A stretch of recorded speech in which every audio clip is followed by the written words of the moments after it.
What's up, everybody? Welcome back to the Gaming Channel. My name's AJ Gels. How y'all doing? It is time for the weekly show. This is episode, let me check my computer here, 124. As the title says, we're going to be keeping things short this week. If you follow me on Twitter, I was putting this up yesterday. I just moved back into my apartment at school. So, I have classes starting next Tuesday. I have a work event later tonight. I have a staff meeting on Monday. I have a couple articles due on Monday for the newspaper I work for. I have a couple reviews that I'm trying to power through. Just trying to get through some writer's block. So I got a lot of stuff going on. I want to get plenty of recording done today and tomorrow. Just with everything that I got going on. So I'm gonna be keeping this one pretty short. I got 2 articles and a short video that we're gonna be looking at. You can also mix that all with, there really wasn't a lot of news this week. I think the biggest piece of news was that Patrick Soderlund will be leaving EA. Thank God. I really don't like that guy. But I did a video earlier this week on that, so go check that out if you're interested. So other than that, if you're new to this program, basically what I do, it is a simple news program. I gather news from around the web, be it video, articles, whatever. We sit here, we read them. Some weeks it's long, some weeks it's short. But we sit here, I read articles, just kind of pass the news on to you guys and give my takes on the news. Other than that, if you see something during the week that I didn't cover that maybe you'd like to hear my take on, please feel free. Send me links either down in the comments or over social media. All those links are in the description. Also in the description will be links to every article and video, so you can go check out the sites and the videos. Please always go check out these sites. They're the people who do the real journalism, the real work. I'm some fat kid in an apartment who just sits here and gives his takes, so please help support the industry. And the other thing that's in the description are timestamps, so you can skip around through the video. So that's enough chatting. Let's get into our first article here. Short one from PC Gamer, article by Andy Chalk. Far Cry 5 Dead Living Zombies will shuffle out at the end of August. That is a really kind of weird title. Dead Living Zombies? Alright. Also, why is that a zombie werewolf? Ubisoft announced today that Dead Living Zombies, the third and final part of the Far Cry 5 Season Pass, will be out on August 28th. The expansion will support solo or co-op play through missions set in military bases, farmlands, and urban rooftops. Complete the narration provided by D-list film director Guy Marvel, who describes his latest cinematic venture in a new teaser as Return of the Living Dead meets Bridges of Madison County. Alright, also it's Romeo and Juliet, but set in a zombie-filled world, and Romeo is a hulking, hideous mashup of all the pop culture monsters you can think of, like Frankenstein. Yes, I know Frankenstein monster. The Juliet role isn't explained, but my bet is that she's going to be a gun-toting, techno-gafala, heroine, and in the front of the fight, where she'll lead the stand against the brain-sucking, sorry, my cat's climbing up my leg, that really hurt. Get down, you little... Fala heroine at the front of the fight, where she'll lead the stand against the brain-sucking hordes, where simultaneously struggling to come to terms with her feelings for one of them. Gravitas. Wasn't that a movie? I mean, there was a romantic comedy where a chick fell in love with a zombie. It was basically Romeo and Juliet. What the was that name? Was it called Cold Bodies or something like that? I remember that in the back of my head. Okay, so what I was assuming is, because with this whole with this game, we've been playing as some of the side characters from the Far Cry 5, and the first one we played as Red. I can't remember his full name. As he was in Vietnam, the whole side quest in Far Cry 5 where you tried to find his lighters. Then there was, we had Nick Ryan Herc on Mars, although that one didn't make as much sense as the whole lighter thing with Vietnam. So with this one, I thought this was going to be connected to those zombie comic books that we were finding throughout Hope County. Although maybe it is, maybe this guy. Although I do remember Guy Marvel, we did work with him somewhere in Far Cry 5. So I'm gonna guess this is going to be more of a kind of like a movie thing than a comic book thing. Interesting setup, to say the least. Though I like all this joke of all the pop culture mashups. That's pretty funny. Let's see here. There's some obvious potential there for good fun, and I hope Dead Living Zombies lives up to it. The previous DLCs, Hours of Darkness and Lost on Mars, showed similar camp comedy promises, but while they both seemed aimed at recapturing the glories of Blood Dragon, I don't think either of them matched up to it particularly well. It'll be nice if Dead Living Zombies can wrap things up on a high note. See, I disagree with that in a way, that last little bit in a way, because I didn't see Hours of Darkness trying to be like Blood Dragon. I could see Lost on Mars trying to be like Blood Dragon, and it missed that mark wildly. And I saw Hours of Darkness trying to be kind of a pseudo-survival Vietnam game, you know, where it's just kind of, we're going to dump you off here, and you go point A to point Z, but B through letter before Z is... It's Y. Yeah, B. So, you know, your main objective is A to Z, but B to Y is completely up to you. You can go save everyone, or you can just run straight to the end. I really enjoyed Hours of Darkness for that reason. That it's a loose storytelling method that I thought really worked for the game. It was more like the developers saying, okay, you're kind of creating your own story as you're going through this main story that we're loosely laying out for you, and just how the map is designed. Lost on Mars was just kind of like, we're just going to dump you off in an open area and give you a whole bunch of stuff to do and have fun. And it just didn't work. It wasn't as fun. I mean, granted, Herc was there. Herc was about the one thing that really saved it, was Herc being funny. But all in all, Lost on Mars, I could have done without. Hours of Darkness, I really enjoyed. And like I said, I don't think it was trying to channel Blood Dragon or recapture what Blood Dragon did. I think it was trying to be its own thing. And I thought it was a lot of fun. Now, as far as Dead Living Zombies go, I think this has a funny setup. It's definitely going to be some kind of comedic, with the Guy Marvel guy and the zombies and how it's a bad zombie mashup movie. I'm just curious, is it going to be as open as the other ones, or is it going to be more of a linear story? So there's some questions, but looks like we won't have to wait long, seeing that this is August 28th. Oh, that's about 10 days. That's the same day as Yakuza Kiwami 2, which, yes, we will be playing on the channel, if anybody was wondering. Alright, moving on. Next article. Microsoft says Halo Infinite is Halo 6. Article Rick Lane, PC Gamer.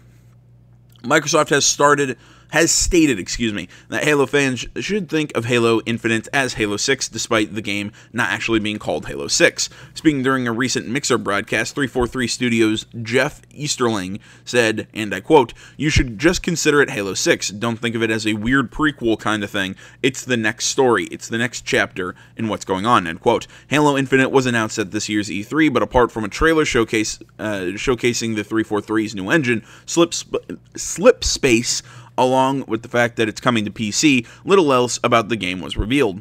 Microsoft has been saying for some time that it wants to get away from numbered Halo titles, but by going with the title Infinite, Microsoft has muddied the waters, perhaps more than it wanted to. BioShock Infinite was, of course, a very different game compared to the original. The term Infinite could also signify a much broader structure, perhaps even a shared universe experience like Destiny or Anthem, which I'm sure Microsoft would like to get on board with. What? BioShock Infinite was...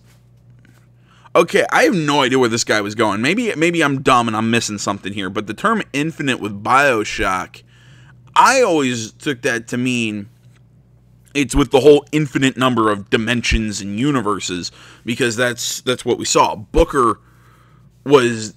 Well, I'm not going to ruin BioShock Infinite to anybody, because BioShock Infinite is really trippy, and I love the hell out of BioShock Infinite. But there's a reason BioShock Infinite would be called BioShock Infinite, and it's not that shared... And BioShock Infinite has nothing to do with the shared world thing with Destiny and Anthem. I mean, is that what this is this what this Halo game is going to be? Is it going to be a shared world game? Because that doesn't make sense. I mean, I have no clue where the hell that paragraph was going. Microsoft has tried to address this confusion before. Studio head Chris Lee has previously confirmed that Infinite is a direct sequel to Halo 5, while it's also been determined Infinite will focus more on Master Chief than the last game.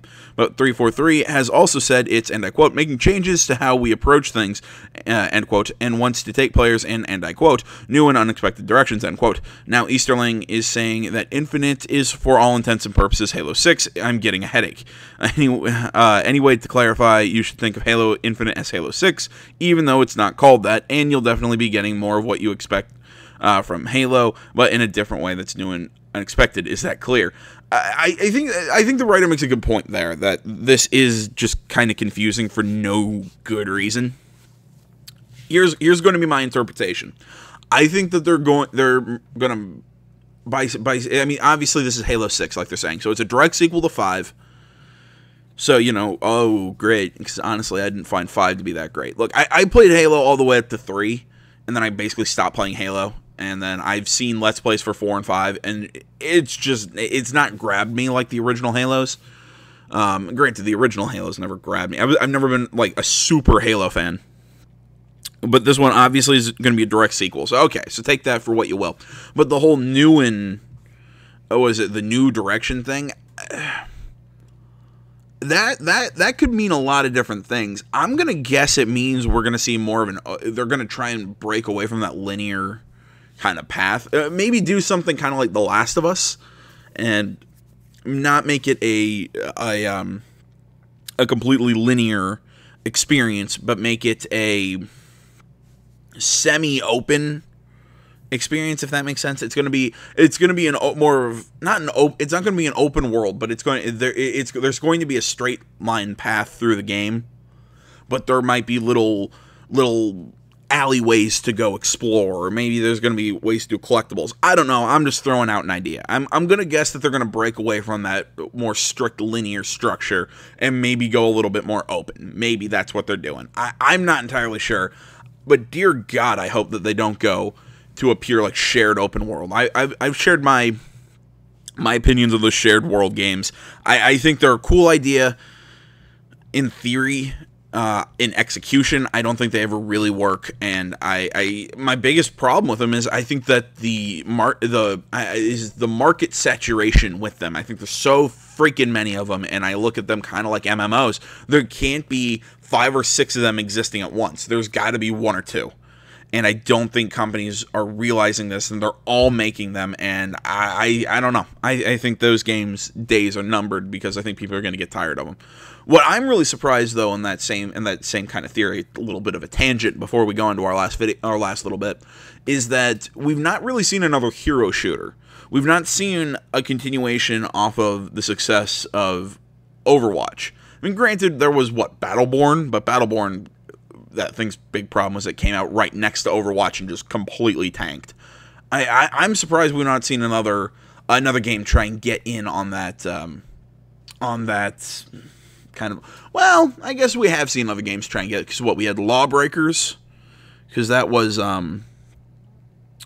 Cliffy B's new title. And what was that? What was that game? Paragon? Or that? No, that was more trying to do League or Dota with shooting. All right, well, we're gonna move on to our video now, but I gotta go find my cat, because he's doing something. I am worried about what it is.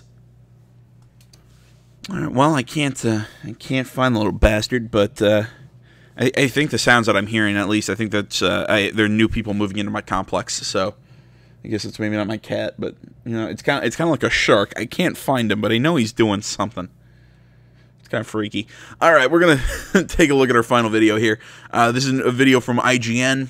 Assassin's Creed Odyssey redesigning naval combat for ancient Greece. So this is something that I really saw coming for this game, especially after in Origins, when we had that little bit on the trireme with Aya.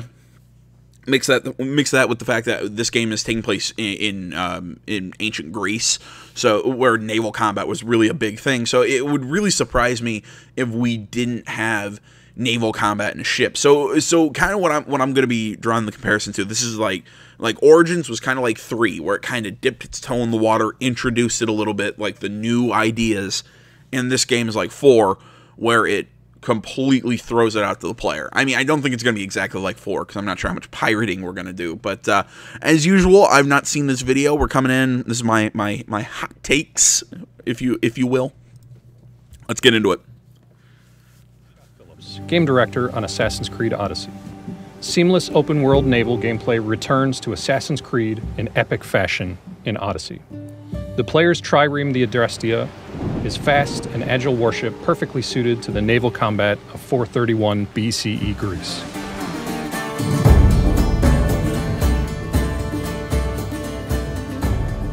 Since triremes are rowed in combat, they can be very fast and agile, something we uncovered when digging into their history. The Adrestia can boost speed to ram or drift and dodge. Speed combined with the ram is a key element of naval combat.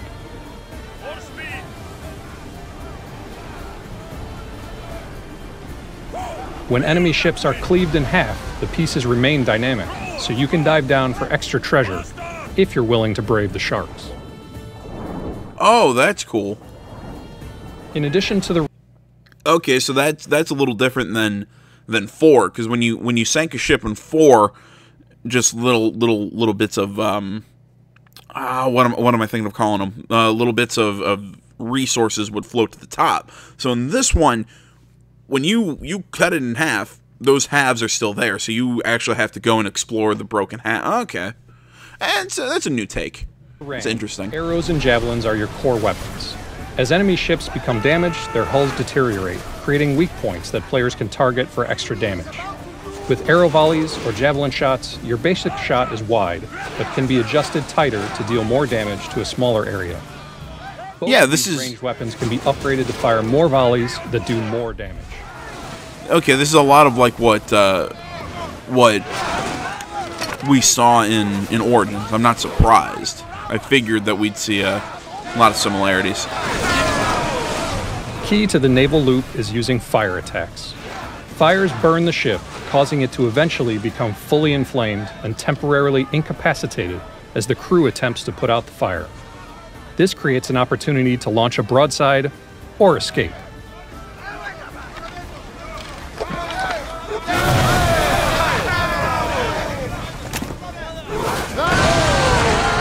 Come on, show us how to board the ships. The Adrestia's lieutenants must... Real quick, when if anybody saw when they sank that ship down here in the corner, it said the bounty or whatever. I was reading something else. I didn't have the article queued up, but from what I remember, that's going to be similar to the Falakis. I think that's what they were called from Assassin's Creed Origins. But basically, what they are in this game, as far as I understand them, they are randomly generated enemies that are going, like heavy enemies that are going to come and chase us down in the game. So they're kind of like the pirate hunters in 4. It's basically a notoriety meter, which is kind of finally being added back to the franchise. But it's kind of like a notoriety meter that's being sent after us. Now my big question is there going to be one for like the seas, one for each different like island and location, or does it follow us everywhere? Yeah, Cat finally came out to play. I love the little guy, but he's really irritating me when I'm trying to do this. Yeah, I've lost my train of thought. Right, my idea is it going to follow you? Which is, I'm pretty sure is going to be what it is. It's going to follow you. Or is it going to be more of a, each individual area has your own bounty? That could be cool. But I'm pretty sure it's probably going to follow you. But then the next question is there a way to reduce it? Or do you have to go and fight somebody to then reduce it? Or is it kind of like the earlier AC games where it's, you kill the witness, bribe somebody, something like that? Be recruited by locating skilled crew in the world. This is done by scouting with Icaros and finding people with interesting skills like Nymphodoros here. Oh, that's cool.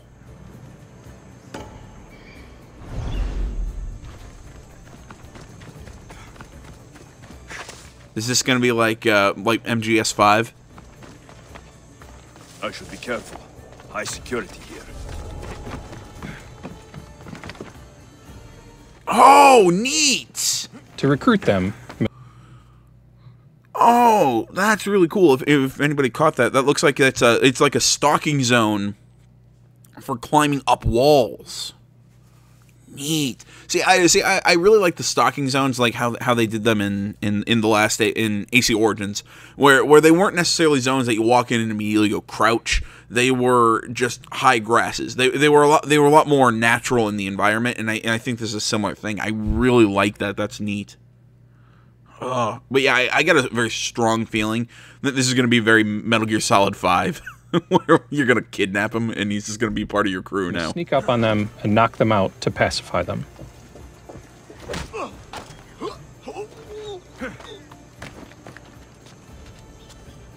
I set sail soon.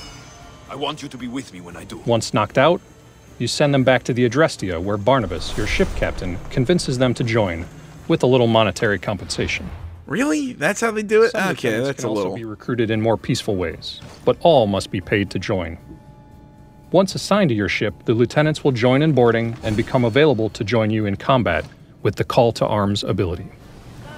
See, am I the only one who kind of wishes that it would be more of a, like you knock him out, then you have to carry him back, or a little more than just knock him out and then you ask him to join us. That seems like you had a really cool idea and then just kind of went, nah, for the rest of it.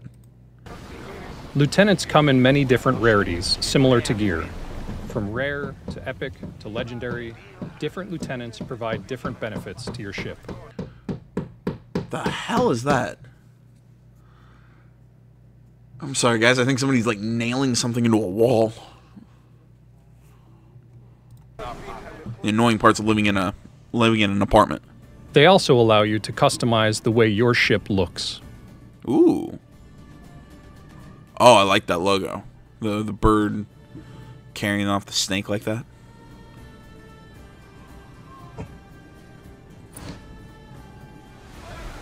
When a ship has been disabled, the option to board it becomes available. Boarding provides additional loot above and beyond simply sinking the ship. During boarding, the player and his recruited lieutenants will jump to the enemy ship, fight the remaining crew, That one dude's like glitched. This is when having powerful lieutenants becomes most important to your success.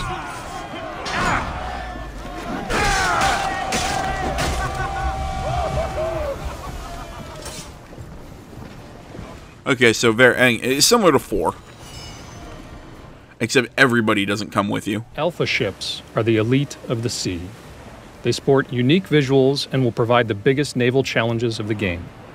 You will need to use every tactic and upgrade in order to succeed against them.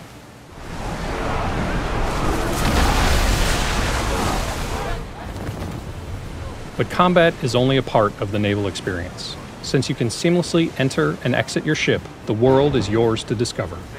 Exploring the mysterious Aegean Sea and uncovering sunken treasures draw the player to set their own agenda in this huge and beautiful open world.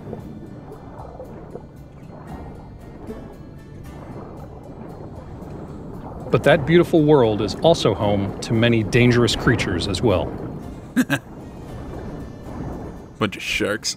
In Assassin's Creed Odyssey, naval gameplay is a key part of the experience of your Odyssey across ancient Greece to reunite your family and punish the ones who tore it apart. All right, well, I gotta say I'm still really pumped for this game. I really like what we're seeing here. Again, I kind of wish that whole recruiting people thing was a little bit more in depth than just knock them out and go, well, join me.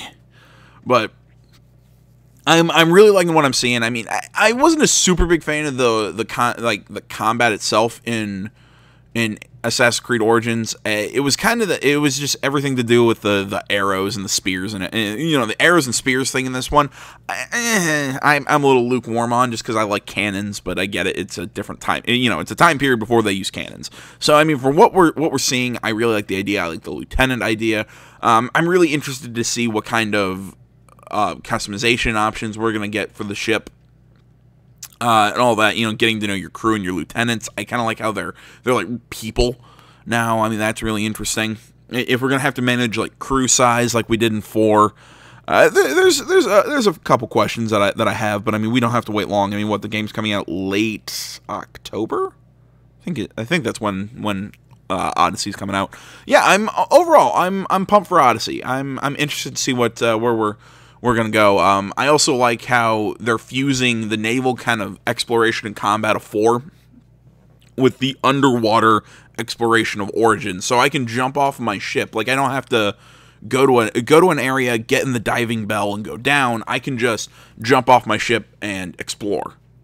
I really like how they're really expanding these worlds and trying to push you to explore and see what's around. And again, it's the RPG additions to Odyssey and everything. Okay, I'll shut up here. All right, thanks for watching, everybody. Like I said, this week kind of keeping it short again. There's some reasons for it. I'll try and keep my uploads consistent, but as always, with school starting, I might be a little odd. Not just school starting, I'm also, you know, all my jobs and everything that would also take some of my time. But I'll do my best to keep some stuff in reserve so I can upload and whatnot. So thanks for watching. Facebook, Twitter, the website, minds.com. Links to that stuff is down in the description below. Like, comment, not already. Please subscribe to the channel. Stay tuned for more next time. Until then, my name's AJ Gels. This is the Untitled Chapter channel. I'm out.